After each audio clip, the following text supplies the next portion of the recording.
আসসালামু আলাইকুম। আপনাদের অনেকেরই স্বপ্ন থাকে জাপান যাওয়ার। কিন্তু জাপান যেতে হলে কি লাগে, কি রিকোয়ারমেন্টস আছে এ সকল সম্পর্কে অনেকেরই ধারণা থাকে না। তাই আজকের আমার এই ভিডিওতে আমি জাপান যাওয়ার কমপ্লিট একটা রোডম্যাপ আপনাদেরকে বলে দেব। জাপান যেতে হলে প্রথমেই আমাদেরকে জাপানিজ ভাষা শিখতে হবে।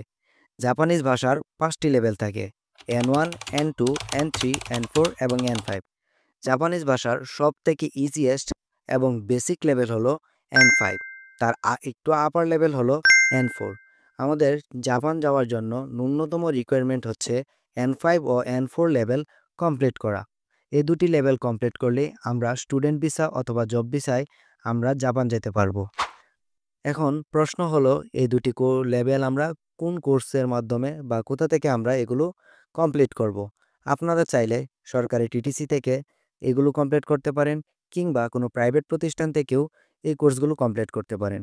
আমি নিজে সরকারি টিটিসিতে ভর্তি আছি 6 মাস মেয়াদি N5 ও N4 লেভেল কমপ্লিট কোর্সে। N5 ও N4 লেভেল কমপ্লিট করার পর জিএলপিটি এক্সাম দিতে হয়, এবং এই এক্সামের মাধ্যমে আপনার ভাষা আপনি কতটুকু পারদর্শী হয়েছেন তা জানা যায়। এবং এই পরীক্ষায় পাশ করলে আপনারকে তারা একটা সার্টিফিকেট দিবে, এবং এই সার্টিফিকেটের মাধ্যমে আপনারা জাপান যেতে পারবেন। এখন যারা জব ভিসায় জাপান যাবেন তাদেরকে এই সার্টিফিকেটের পাশাপাশি যে কোনো একটি কাজের দক্ষতা অর্জন করতে হবে। এটিও আপনারা চাইলে এই সরকারি টিটিসি থেকে প্রশিক্ষণ নিয়ে অর্জন করতে পারেন। আপনাদের যদি যে কোনো একটি কাজের উপর দক্ষতার সার্টিফিকেট হয়ে যায়, তাহলে আপনি বাংলাদেশের যে সকল এজেন্সি আছে তাদের মাধ্যমে আপনি সেই ভিসার আবেদন করতে পারবেন। এই সকল প্রক্রিয়া হয়ে গেলেই আপনি জাপান চলে যেতে পারবেন। এখন কথা হলো, এই সকল কিছু করতে মোট কতদিন লাগতে পারে। আসলে এটা হচ্ছে যার উপর নির্ভর করে। যেমন কেউ যদি 6 মাসে ভাষা শেষ করতে পারে, তাহলে সে খুব তাড়াতাড়ি জাপান চলে যেতে পারবে। এবং কেউ যদি 6 মাসে শেষ না করে 1 বছরে শেষ করে, তাহলে তার হয়তো আরও বেশি সময় লাগতে পারে।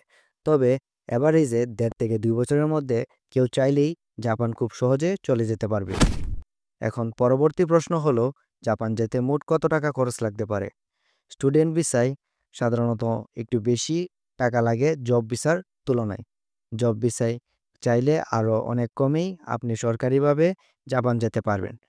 আমি এখনও এই ধাপগুলো অতিক্রম করিনি, তাই একদম এক্সাক্ট অ্যামাউন্টটা বলতে পারছি না। তবে আমি আস্তে আস্তে চেষ্টা করব আপনাদেরকে এই সকল বিষয়ে একদম সঠিক একটা অনুমান আপনাদেরকে দেওয়ার জন্য। আমি আমার একদম শুরু থেকে শেষ পর্যন্ত প্রতিটি ধাপ আমি আপনাদের সাথে শেয়ার করব। আমি কতটুকু শিখছি, কি আপডেট, এবং পরবর্তীতে যারা এই কোর্সে ভর্তি হবেন তাদের জন্য কি করলে তারা অনেক সহজে কোর্সগুলো শেষ করতে পারবে, সে সকল বিষয়ে আমি আমার এই চ্যানেলে নিয়মিত ভিডিও দেওয়ার চেষ্টা করব। বিডি টু জাপান ডায়েরিজ এই চ্যানেলটি সাবস্ক্রাইব করে আমার পাশে থাকবেন, এবং নিয়মিত ভিডিওর নোটিফিকেশন পেতে পাশে থাকা বেল আইকনটি অন করে দিবেন। ধন্যবাদ।